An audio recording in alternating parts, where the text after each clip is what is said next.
Good afternoon, everyone, and welcome to Awakening Heart Community of Mindful Living here at Dallas Meditation Center. Today is Sunday, May 9th. Happy Mother's Day. Hope you've had a great day and a great week since we've seen you last. And if you're here on YouTube, well, if you're watching us, you probably are. It'd be great if you would check in the chat window. We'd love to see that you're here. And a little bit later on, I will read those. And tonight we will do our usual practice of a meditation and a talk, and then we'll have sharing and discussion over on Zoom. I will put the Zoom link in the chat window a little bit later on in our gathering, so you can watch for that. But for now, just find that comfortable position, and we will start with the opening affirmation with Anne.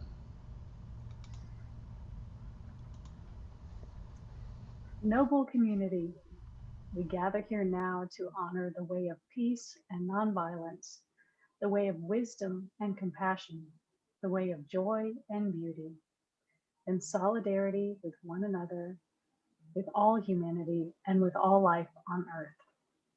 Friends on the path, we gather here now to deepen our solidity like a mountain, and to renew our freshness like a flower. Through mindful sitting and walking, mindful singing and breathing, and mindful speaking and listening. Family of awakening, we gather here now to celebrate the one infinite light that shines through many religions and many cultures, to cultivate the wisdom of our many teachers, both ancestral and contemporary, and to affirm the capacity within ourselves and all persons of every race, gender, orientation, and tradition to realize full and complete enlightenment.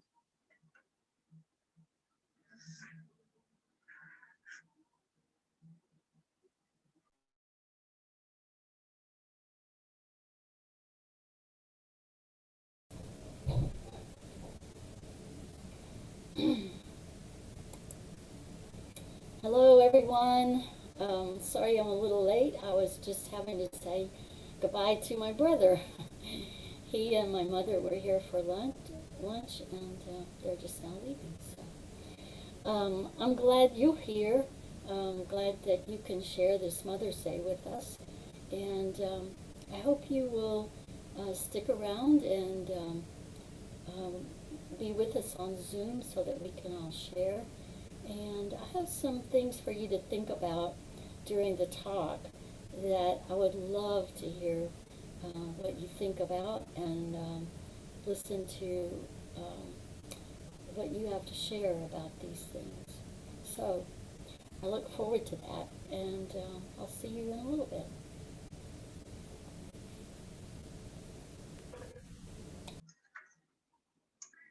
Please join me in the contemplation before sitting.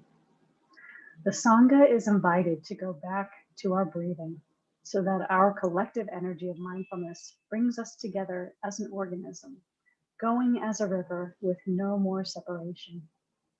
Let the whole Sangha breathe as one body, generate peace as one body, be free as one body. Let us transcend the boundaries of a delusive self, liberating ourselves from the superiority complex, the inferiority complex, and the equality complex.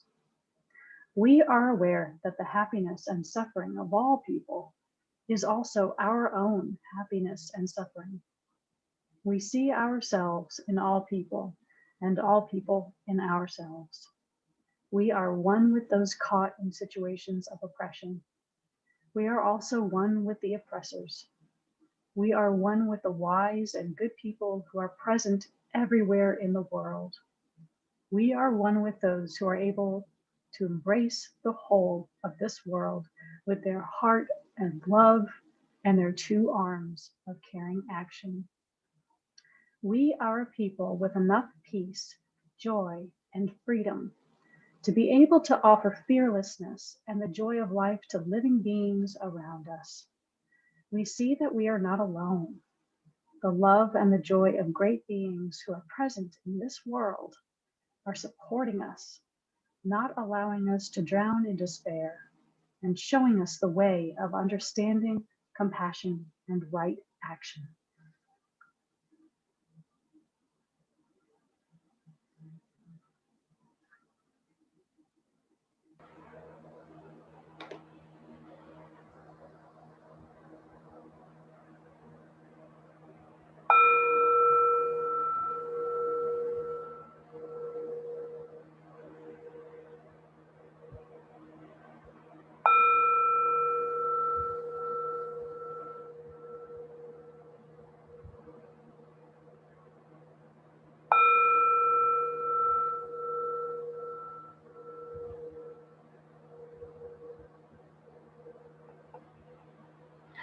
Dear Thai, dear Sangha, dear brothers and sisters, it's such a delight to be with you here today. And don't get too comfortable because we are going to be treated with a walking meditation to begin our practice today, which is just so lovely.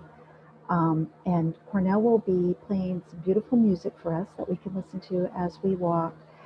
And when the music is over, you can take your seat and we'll continue with sitting meditation. Um, I thought it would be really nice on this special day to look at the word in Buddhism that we have, well, one of the words or one of the symbols for infinite light, which is Amitabha. And Brother Chi Sing used to talk a lot about Amitabha. And I wanted to read a little bit from his writings or his talks on what he had to say about this. And I'm reading this from a book called I Am Home, and it's 40 selected Dharma talks by Brother Chi Sing. And this one happens to be a talk from June in 2015. And he says, Amitabha is the universal reality of life and love that is as infinite as existence itself.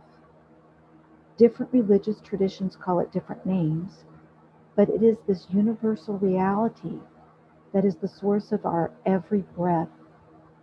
But not only is it universal, it is very personal right here and now. So Amitabha is referring to that light and love and mindfulness right here and now in your own true nature. I'll read that sentence again. So Amitabha is referring to that light and love and mindfulness right here and now in our own true nature. So I'm going to go ahead and read this next paragraph too.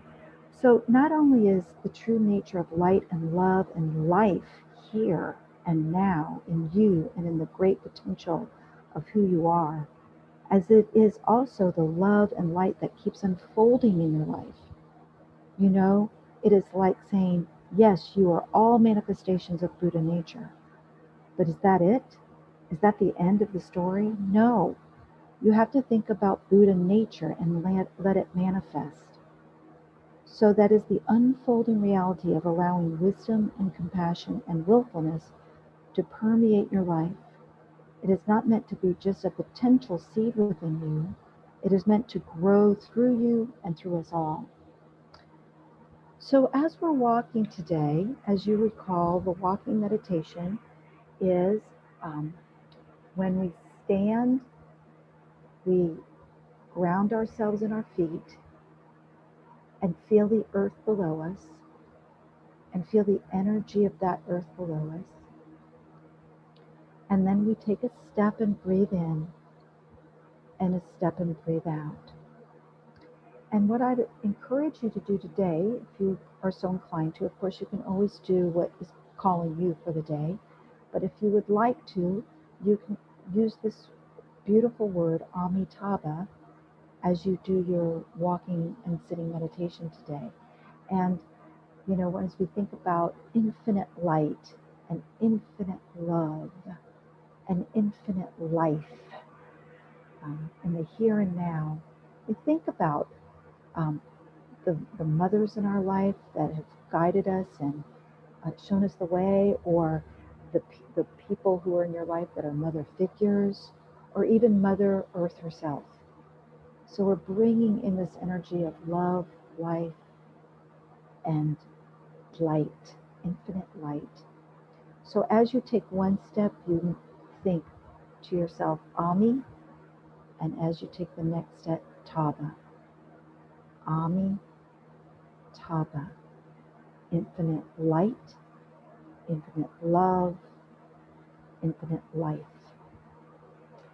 And if you happen to have a mala beads and you use a mala bead practice, you can get your mala beads and work with your mala beads as you walk as well, which is a really nice way to do that practice. And so I encourage you, if that's something that interests you, to go ahead and get your mala beads and do the walking meditation with that. So we'll be listening to music and taking a step, breathing in, Ami, breath, breathing out, Taba, Ami, Taba, and just enjoy this practice. Enjoy the walking, enjoy the music, enjoy this moment of connecting with yourself and with all. And so now we'll begin the music, and you can stand and get grounded and within.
Dear friends, please make your way to your cushion, or if you're laying down, to where you'll be laying down.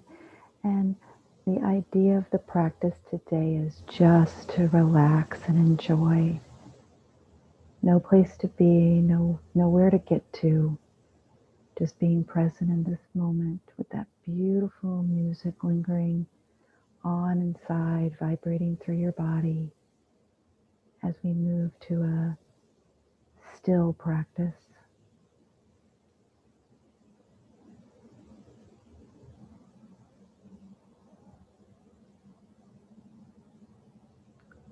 Letting your body come to a beautiful stillness.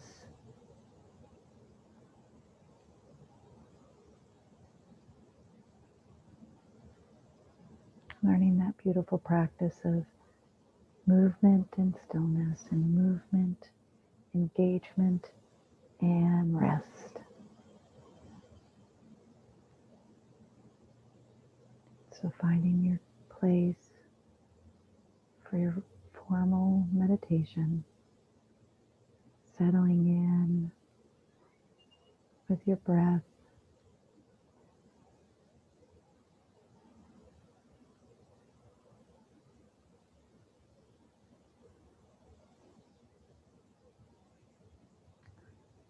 I'd like to encourage you to continue with the mantra Amitabha, Amitabha, infinite light, infinite love, infinite life.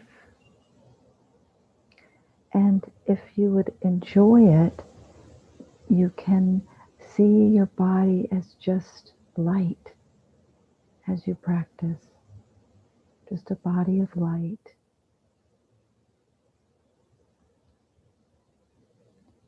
Breathing with the light, infinite light, Amitabha. Breathing in, Ami, breathing out, Taba.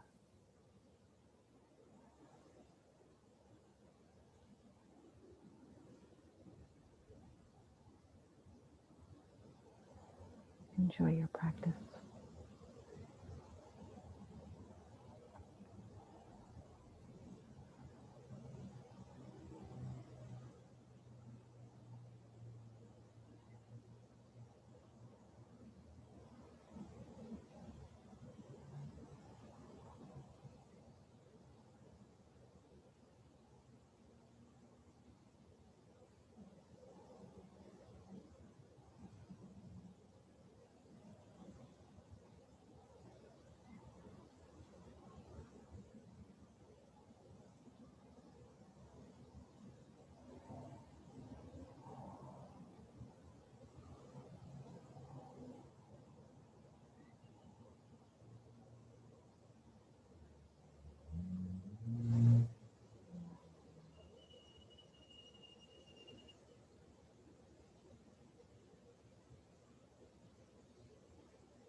Amitabha.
Dear brothers and sisters,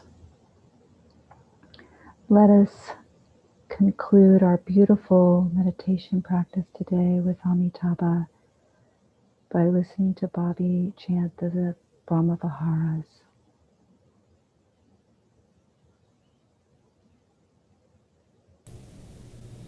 May all beings be happy. May all beings be free. May all beings be joyful. May all beings be at peace. Brahma Vihara Maitri. Brahma Vihara Karuna.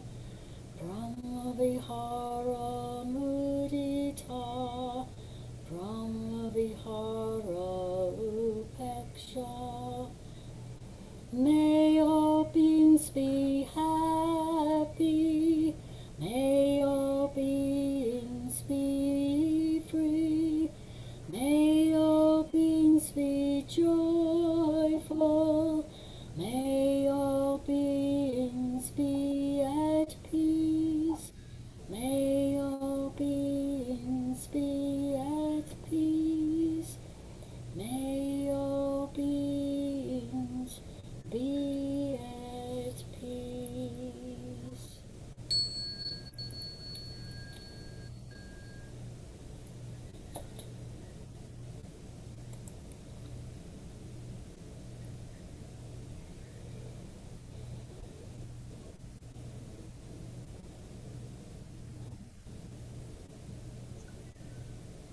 The three jewels of our practice represent the qualities and nature that is in each of us. Our Buddha nature is our nature to move past obstacles, the guiding force that helps us to move along a path to freedom.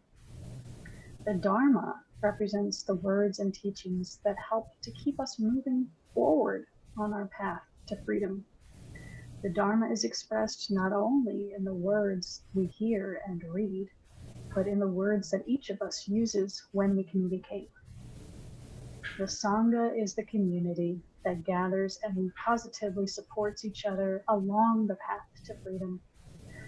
Our practice group that is gathered today is a Sangha. Those that could not make it today are also the Sangha. Our families and other supportive groups in our everyday lives are also part of our Sangha. We take, bells. Oh. Can I get a few bells? Thank you. We take refuge in the Buddha, the awakening heart of infinite light, that which shows us the way in this life.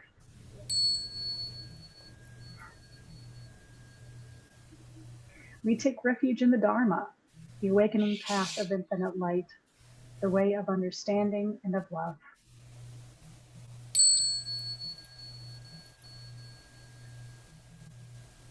We take refuge in the Sangha, the awakening community of infinite light, those who live in harmony and awareness.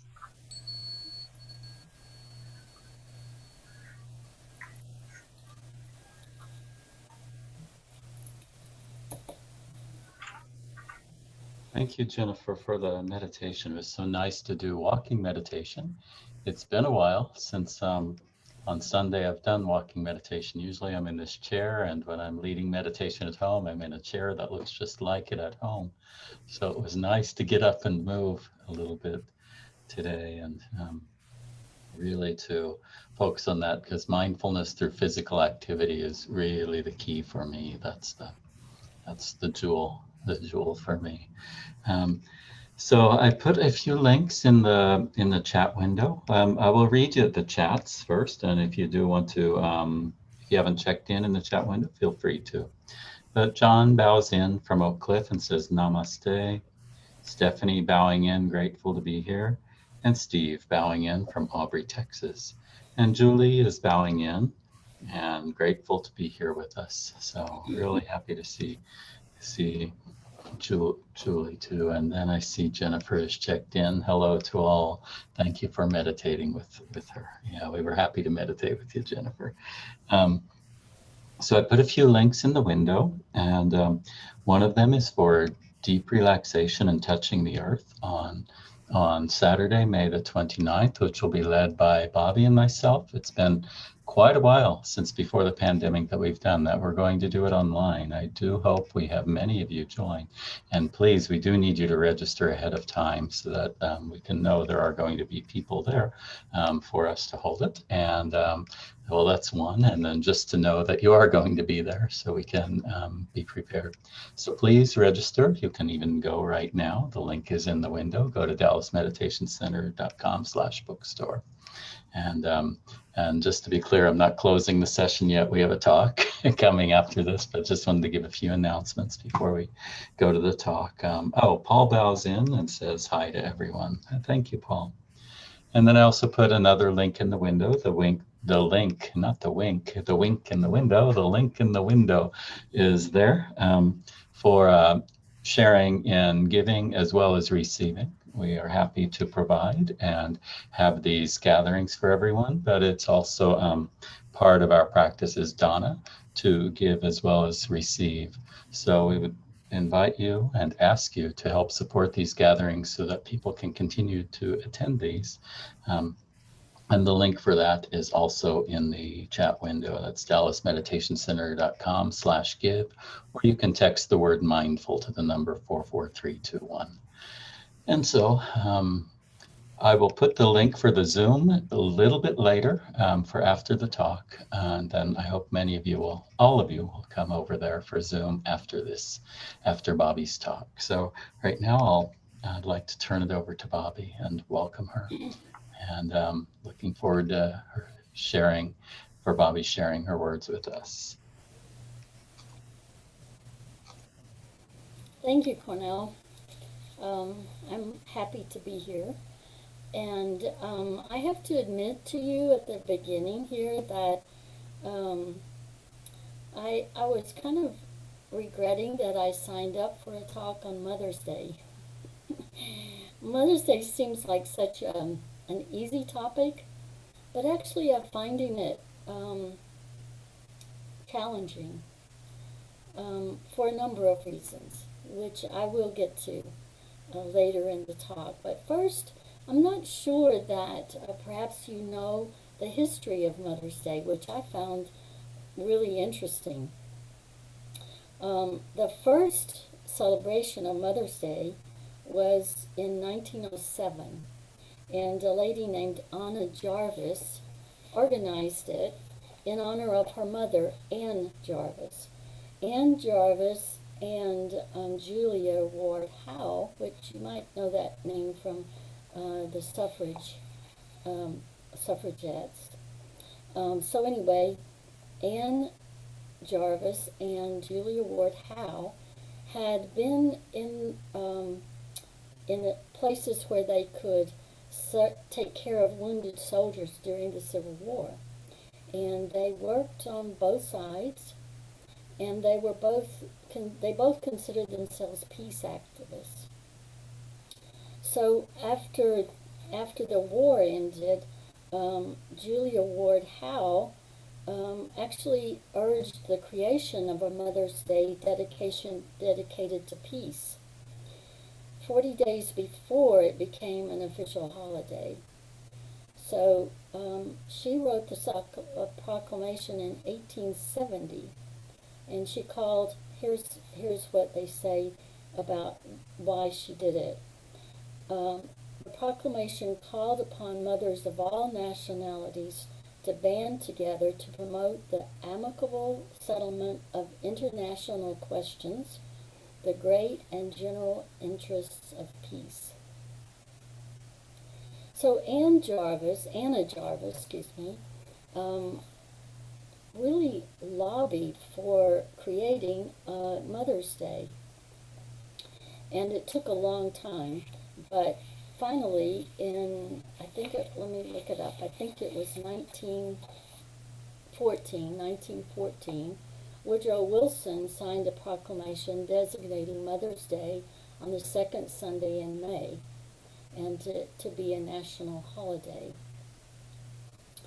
The curious thing about this to me is that Ann Jarvis, the person, I keep saying her name wrong, Anna Jarvis, the daughter, who had tried so hard to get this law made, or this proclamation made, she pretty soon became really resentful of the way the holiday was turning out. It seems that Hallmark cards had begun making cards, Mother's Day cards, and people were buying flowers, and it seemed to her that the whole holiday was becoming very commercial, and it had been intended as a kind of a ceremony, and to her almost sacred. So anyway, she began to lobby against it, to actually hold protests so that they could. Well, she was protesting the commercialization of Mother's Day, and it came to the point where one time, she was actually arrested for disturbing the peace. So a cause that was initiated from this urge to peaceful reconciliation and all over the world, and then the person who had most advocated about it was actually eventually arrested for disturbing the peace. Anyway, I just thought that was kind of interesting. I think it's very interesting that the idea for Mother's Day came out of this call for peace. And I think it's important for us to remember where this holiday came from and what was the impetus for it. Why do we have it? I think that's something for us to remember. So one of the reasons that I find it challenging to talk about Mother's Day in the conventional sense, in the way that we're used to it, is that I have friends who don't know who their biological mother was. And maybe they had been mothered very beautifully by someone else, maybe not. I know I have friends who did not have a good relationship with their mother, whether biological or adopted. And so it's challenging to just talk about how wonderful it is to have a mother, and all of the things we usually associate with mothering.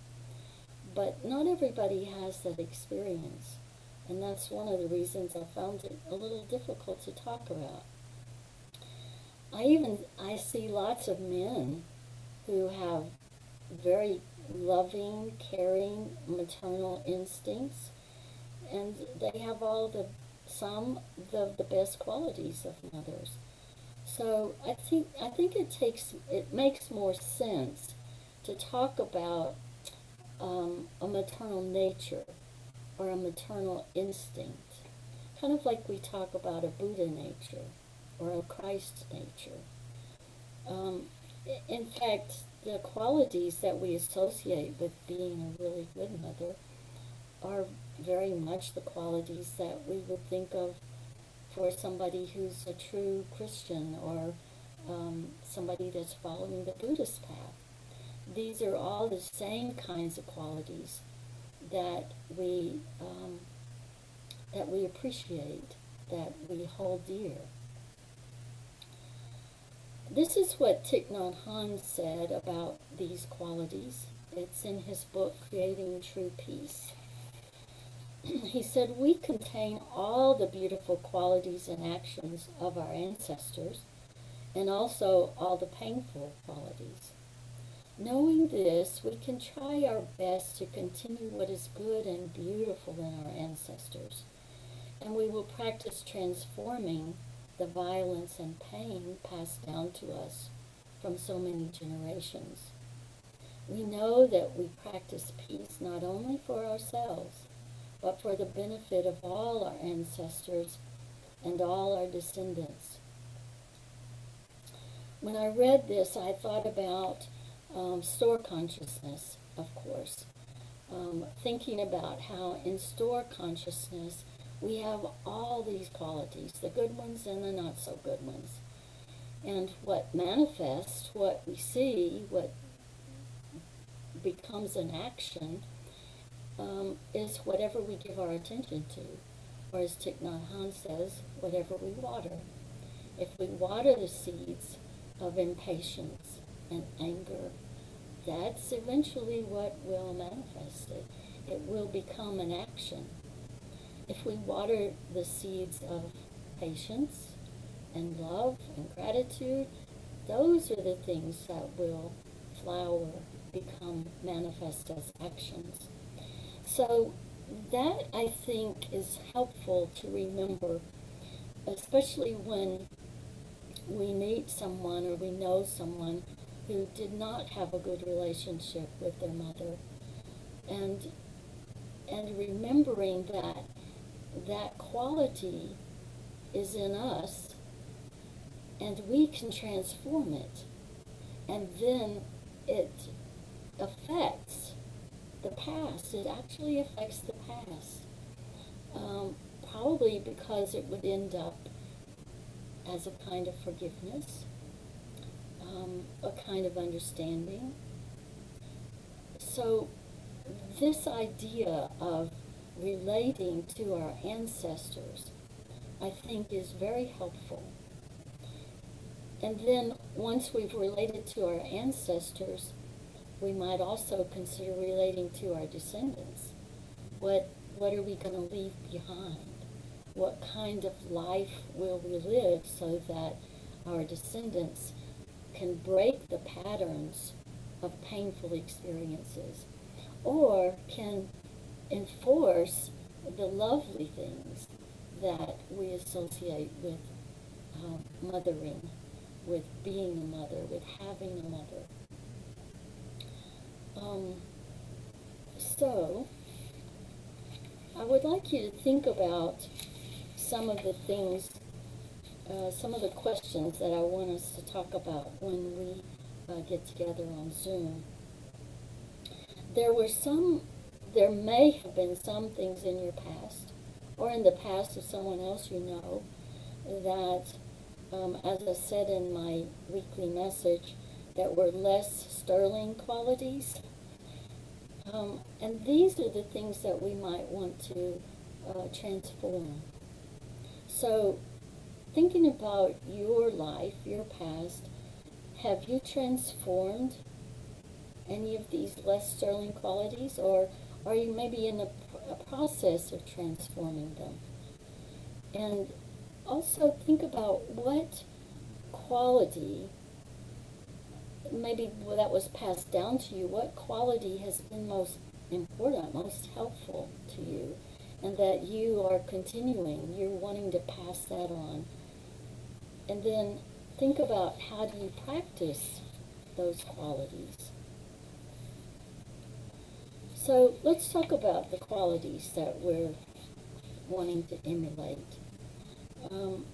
The beneficial qualities are easy to talk about. Love, of course, support, nurture, the ability to listen attentively, and listening attentively without judgments or criticisms is really a big thing. Noticing and acknowledging the things that are going well. And then when things are not going well, just being kind in the ways that you respond to it. Respecting choices is important to me. Knowing that sometimes in my youth I made poor choices, and yet in my family my choices were always respected, not always admired, but there was a sense of respect. And also, I think, an understanding that at some point I would realize the mistake I was making and learn from it. And so that to me is a really good quality. In the Also, I wrote in respecting choices that make suggestions, not criticisms or judgments. Criticisms and judgments have never worked on me. I always then just actually want to do whatever it is I'm being criticized for. So I don't know if that affects everybody that way, but that doesn't work for me. I do, however, like suggestions and ways that I can improve whatever it is I'm doing. Those are some of the benevolent qualities that I thought about when I first thought about watering the seeds of the things that have encouraged good mothering in me, and the things that I noticed in my own mother. Some of those less sterling qualities, I think probably top of my list would be indifference. Knowing that you love someone and depend on them and being met with indifference, I think would be just almost heartbreaking. And so indifference is at the top of my list for the really, I don't want to say negative. I guess I'll just continue to call it less sterling. Criticism, of course, when it's harsh, when it's constant. Judgment, always finding fault. And then, of course, physical and or mental abuse. Those are things that I know that you know, and I know people who have had to struggle with those things. And within them, they have a lasting trauma that really needs to be healed. The good news is that we can heal from these traumatic experiences. First, we have to recognize and acknowledge what is so. And then, for one thing, we can begin to water the wholesome seeds within ourselves. We can get help from counselors and therapists and good friends. We can remember that stored consciousness is not permanent. The way that things are manifesting in one's life are not permanent. Things are going to change, and we do have some power over those changes. We can change the circumstances a bit and then manifest different results. So we do have help, and there are ways out of this uncomfortable way of being. I don't want to finish this talk and not include some thoughts about my own mother, who's still with me at age 98. I consider her an example of a good mother. She was a very young mother. She was 19 when I was born. And so I think that, now you have to remember this was a long time ago. I was born in 1942, and that year my mother was 19. So she kind of grew up with us. I had two brothers after me, And she kind of grew up with us because she was young. She liked to play. She played with us. And at the same time, she had rules, and there were consequences if you didn't obey the rules.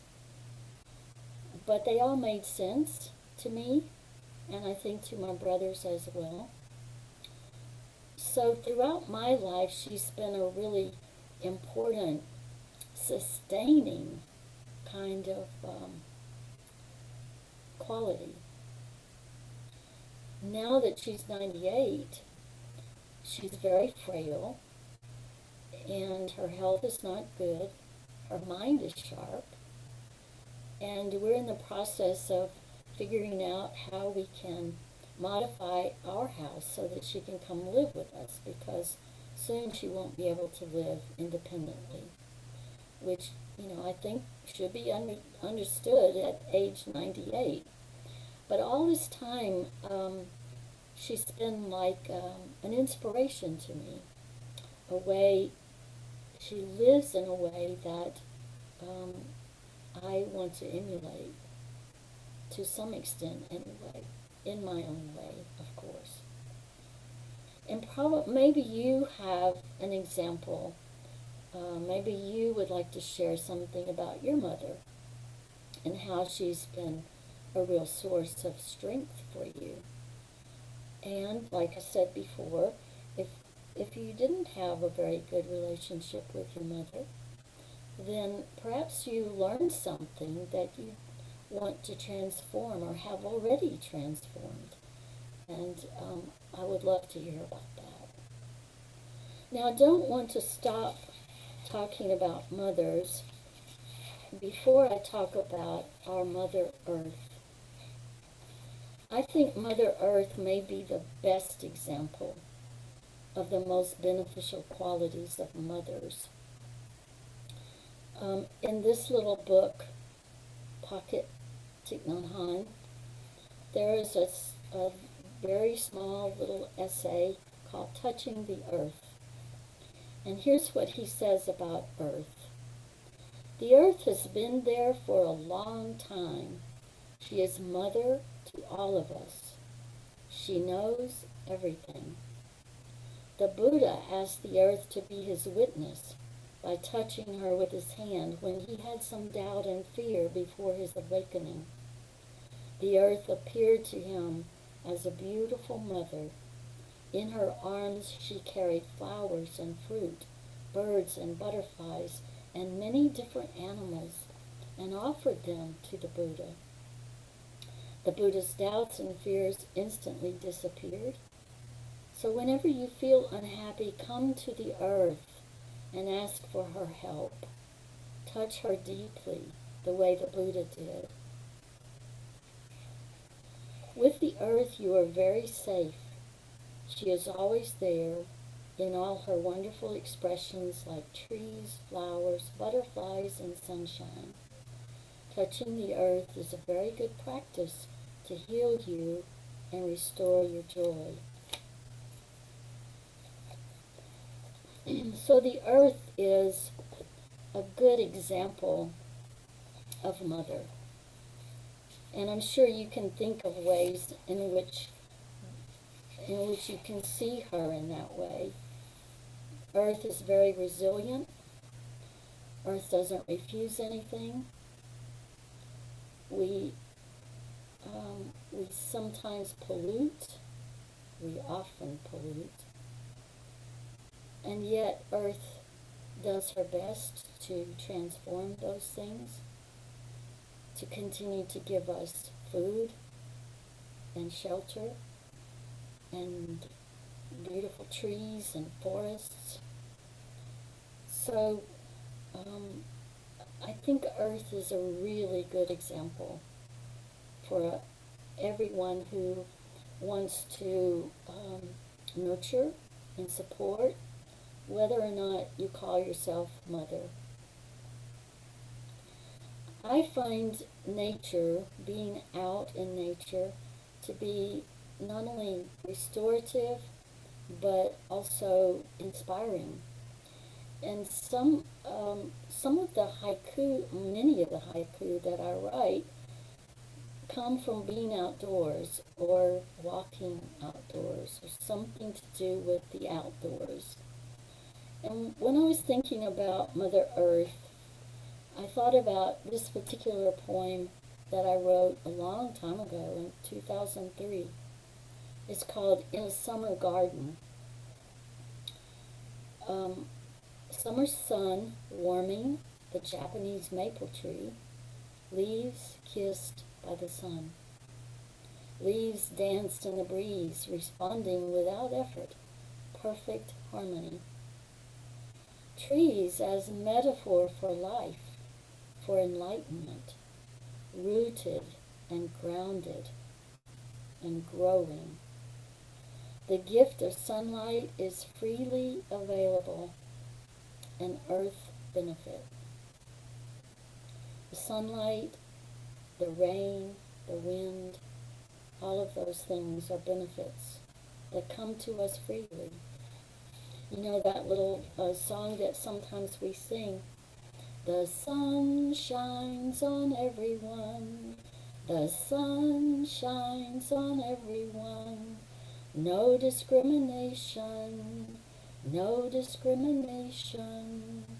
The rain falls on everyone, the rain falls on everyone, no discrimination, no discrimination. My heart belongs to everyone. My heart belongs to everyone. No discrimination, no discrimination. Maybe that's the best way to explain being a good mother. Thank you.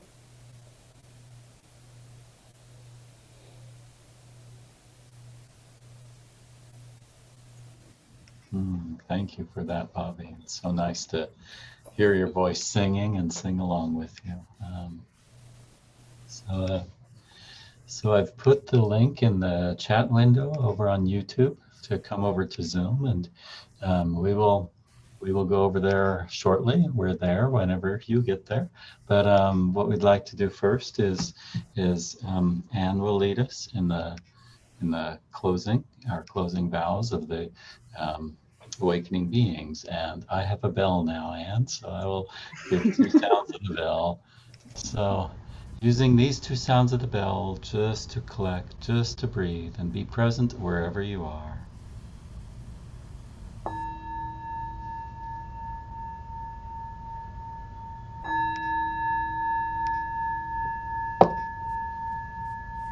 Countless beings we vow to free, ceaseless affliction we vow to end, limitless truth doors we vow to open, the deepest paths of awakening we vow to realize.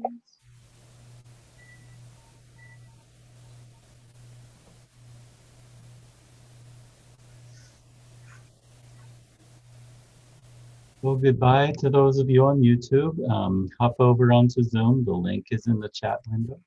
And we'll see you over here shortly. And if you're already on Zoom, stay put.